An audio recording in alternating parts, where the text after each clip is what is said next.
pues me da mucho gusto que nos acompañe aquí en el estudio esta mañana de fin de semana, pero de inicio de mes, el licenciado Hassan Franco Ruiz, presidente de la Federación Estatal de Colegios, Barras y Asociaciones de Abogados de Baja California, de la FEDABO. Licenciado, bienvenido, muy buenos días. Muy buenos días, David, gracias nuevamente por la invitación. Como siempre digo, ya estoy inventariado, ¿verdad? Oye, sí, pero muchas gracias porque nos ayudas a entender muchas cosas. A ver, ahí te va, porque la verdad creo que como yo, seguramente muchos ciudadanos están confundidos. O sea, ¿por qué? Porque venimos hablando de todo lo que está pasando con la reforma judicial y de lo que ahí se desprende, pues veníamos de este asunto que un ministro propuso invalidar parcialmente la reforma y de alguna manera ya ves que le dijeron que se iban a sacrificar para que solamente se eligieran a los de la Suprema Corte, pero al final Morena dijo que no lo iba a aceptar, pero finalmente ya están renunciando los ministros de la Corte. Luego, pues, González Alcántara andaba diciendo que si Sheinbaum no acata la invalidez de la reforma judicial, México se podría quedar sin corte. El INE va a impugnar los artículos de leyes. Hice mis apuntes, no se crea que me lo estoy de memoria, porque hicimos la tarea, de verdad es un montón. Y por eso a veces es tan confuso de tanta información, que el INE va a impugnar artículos de leyes secundarias de la reforma judicial.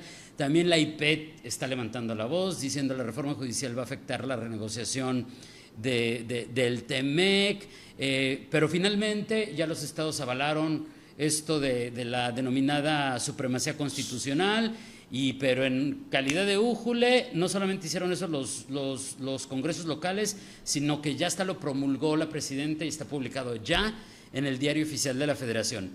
Entonces, pues, mi pregunta es, ¿dónde estamos? O sea, creo que muchos no entendemos en qué paso vamos y qué significa este momento en el que nos encontramos respecto a esto que ha resultado de amplia controversia en nuestro país, licenciado. Híjole, tienes toda la razón, es una cuestión muy compleja, muy compleja para quienes no estamos acostumbrados o para quienes no vivimos el derecho constitucional tan técnico que es. Oye, pero ustedes los que sí saben, también hasta por el hecho de que van tan rápido y sí, con una velocidad increíble con todo esto. Sí, nosotros, independientemente de que si están bien los recursos, que si están bien las suspensiones que tenía la Corte, que si está bien todo lo que está, todo el batidero que está sucediendo en Ciudad de México, en los poderes. Lo platicaba precisamente el día de ayer con un compañero tuyo. Hay un Estado de Derecho que debe de prevalecer, que ese dato es bien importante. Nuestra Constitución, independientemente de la reforma judicial, determina cuál es la función de cada poder. Si recordamos los mexicanos nuestras clases en primaria, pues el Poder Legislativo hace las leyes y el Poder Judicial busca que se cumplan.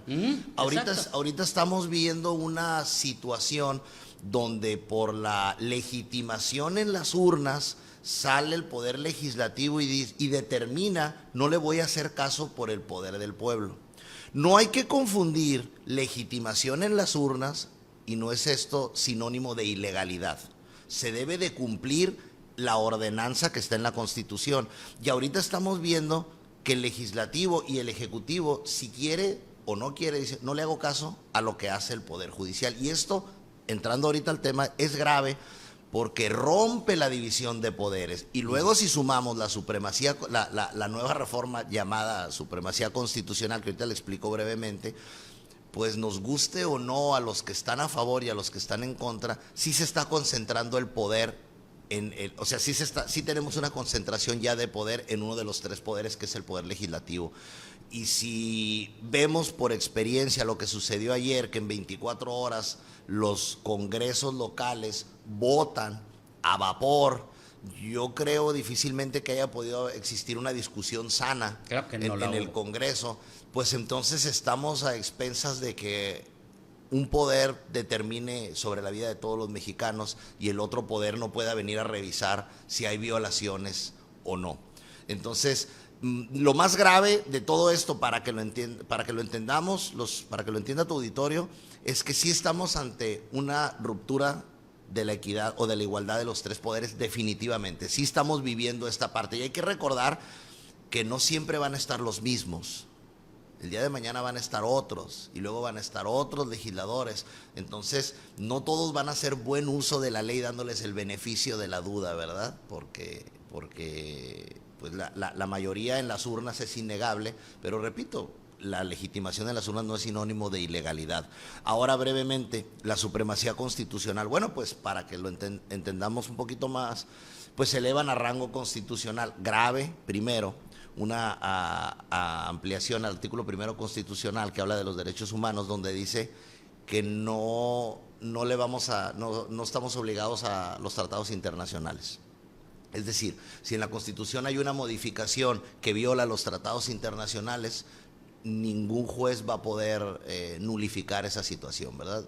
Cito, por ejemplo, vamos a pensar que el día de mañana a algún diputado se le antoje poner la pena de muerte.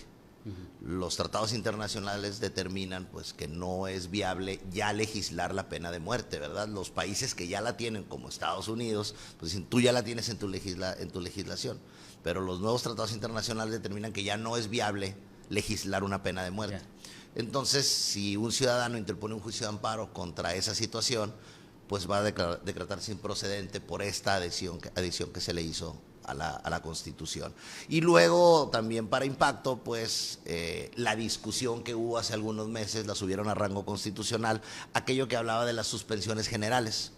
Si existe una ley violatoria de los derechos humanos, vamos a pensar que el día de mañana determinen, ahora que está de moda, eliminar la propiedad privada. Y dicen, ahora la propiedad privada ya no existe, ahora existe la propiedad del Estado y vas a tener una concesión de tu casa. Yo me amparo, decido ampararme, digo, esa es una ley violatoria de los derechos humanos, al derecho humano a la propiedad. Bueno, el amparo solo va a surtir efectos para mí. Queda en letra específica de la Constitución que determina que ya no va a existir el amparo para normas generales. Es decir, yo me amparo y va a decir, bueno, para ti, tú sí vas a tener derecho a la propiedad privada, pero David no.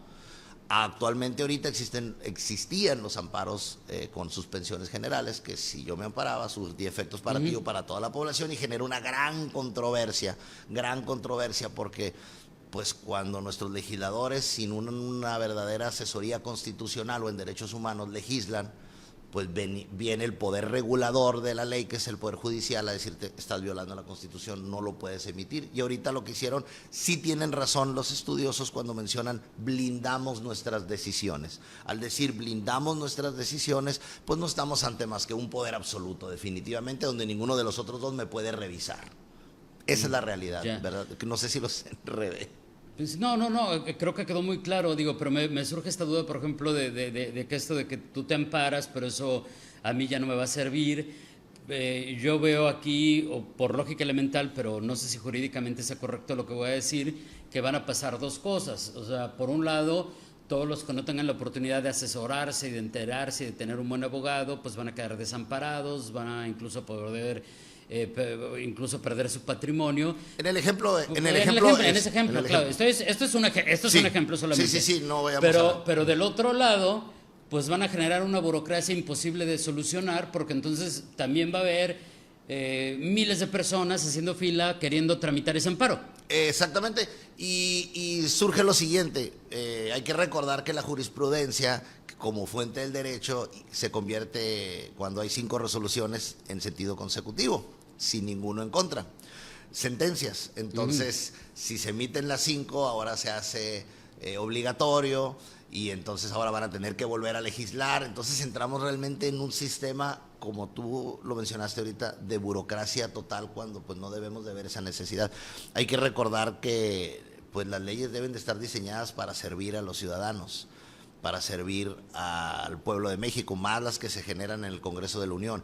Y una ley elevada a rango constitucional que por su literalidad, por lo que dicen sus letras,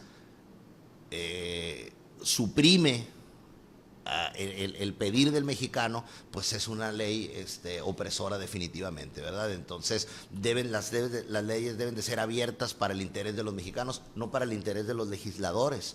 Y ahorita la supremacía constitucional es: yo tengo la razón, blindo mis decisiones, y tú judicial y tú ejecutivo no puedes decirme absolutamente nada, ¿verdad? El problema es que luego vemos que el legislativo no está sumiso al ejecutivo, pero tampoco le dice que no a nada. Exacto, digo, y hemos visto muchas imágenes que seguramente el público también las han visto en redes, de cómo los mismos legisladores, cámara baja, cámara alta, antes decían una cosa, pero resulta que por conveniencia del partido y del poder y la instrucción que les están dando, están diciendo absolutamente lo contrario. Antes defendían la legalidad y ahora están defendiendo la ilegalidad. Y lo miramos, lo vivimos aquí en Baja California con 2, 3 diputados que cuando estaba el gobernador Kiko Vega y que prevalecieron cuando entró el gobernador Bonilla. Ajá. Y lo que alegaban acá ya no lo alegan acá y ahora sí tengo la razón, o sea, el brinco ese, ¿verdad? Entonces, definitivamente los que están a favor, yo a veces en foros les he comentado a abogados, les digo, estoy de acuerdo en que necesitábamos una sacudida en el Poder Judicial, pero claro, como decían nuestros mamás o abuelos, que no salga peor el caldo que la albóndiga, ¿verdad? Oye, licenciado, y en función del tiempo, porque ya nos queda bien poquitito. Se va volando. A ver, si bien entendemos que es distinto lo de la supremacía constitucional de la reforma judicial, que la primera es consecuencia de la segunda, porque están tratando de blindar todo eso, ¿tú hasta dónde crees que va a llegar todo esto? ¿Va a llegar al grado de lo que dice González Alcántara o tú qué ves? Bueno, lo que yo veo traducido al estado de nosotros es que se pueda replicar lo que está sucediendo en la federación, en el estado y en los municipios, que eso lo considero realmente grave en el sentido de que pensemos que un poder absoluto hace y deshace o hace lo que quiere o lo que no quiere. Al final del camino, la Corte debe de prevalecer, ¿de acuerdo? O sea, el hecho de que se vayan los 8 ministros, que renuncien, que colapsen momentáneamente, no es la primera vez que un poder que queda colapsado y rápido se recupera. No creo que lleguemos a esa situación. Lo que yo sí creo, y lo he venido diciendo, es que, y con tristeza lo digo porque soy abogado litigante y mis compañeros litigantes no me dejarán mentir, es que vamos a ver un poder judicial muy similar a lo que vemos en un poder legislativo. Vamos a ver un poder que no está sumiso a las autoridades, pero tampoco les dice que no a lo que le piden. Esa es la realidad. Me voy a regresar al ejemplo que nos diste la vez pasada, que nos imaginemos que si esto estuviera en la época de Bonilla, hubieran violado la Constitución. Exacto. Diciendo, pues Bonilla, pues él ganó por 2, pero nosotros le vamos a dar 5 o 6 y lo hubieran aprobado. O sea, así es. El tema de la supremacía constitucional lo debemos de mirar como un blindaje que los diputados de Morena lo están haciendo para no entrar a otra discusión cuando ellos hagan sus leyes, si estas son violatorias a la Constitución. Es decir, ningún poder va a poder atacar cuando yo reforme la Constitución. Hay que recordar pues que no siempre van a estar ellos, ¿verdad? Oye, pero yo me digo, además de eso que dices que es muy importante, que no siempre van a estar ellos, y como dice el dicho, los carniceros de hoy, ¿cómo es eso? Son las reses de mañana. Son las reses de mañana. Pues algo así está viviendo. Por ahí está, ¿no? Algo así. Pero también me queda la sensación de que los ciudadanos nos quedamos en la indefensión. O sea, porque entonces... Totalmente, porque el ciudadano debe recordar que el juicio de amparo, es un mecanismo diseñado para proteger a los ciudadanos de los actos de autoridad. No es un juicio donde se están peleando mexicanos contra mexicanos. Es un juicio donde los mexicanos nos quejamos de los actos de autoridad. Y ahora la autoridad va a tener controlado el poder donde yo me vengo y me quejo. Algo similar, desbarataron el Instituto de Transparencia y lo hicieron una secretaría. Hay que recordar que el Instituto de Transparencia es el que me dice si hay corrupción o no hay corrupción, y pues ahora el propio gobierno me va a contestar. ¿Ustedes qué creen que nos va a contestar el gobierno pues cuando que le no hay pregunto? corrupción. Sí. Exactamente. Sí, que juez y parte, ¿verdad? Nos va a contestar que el sistema de salud es mejor que el de Dinamarca. Sí, pues ya lo dijeron públicamente en la plaza, o sea, oye, Lic, gracias, queda la invitación abierta porque ya no nos dio tiempo de platicar de esto hoy, pero creo que es sumamente importante. A través de la FEDAVO están presentando una iniciativa para asegurar que se tomen muestras genéticas a los desaparecidos antes de que se manden a fosa común o a lo que corresponda. Es correcto. En un problema gravísimo en nuestro país, como gravísimo también es aquí en Baja California. Es correcto. Fuimos invitados para presentar una iniciativa de ley en el foro organizado por la Comisión de Justicia del Congreso, que preside el diputado Jorge Ramos.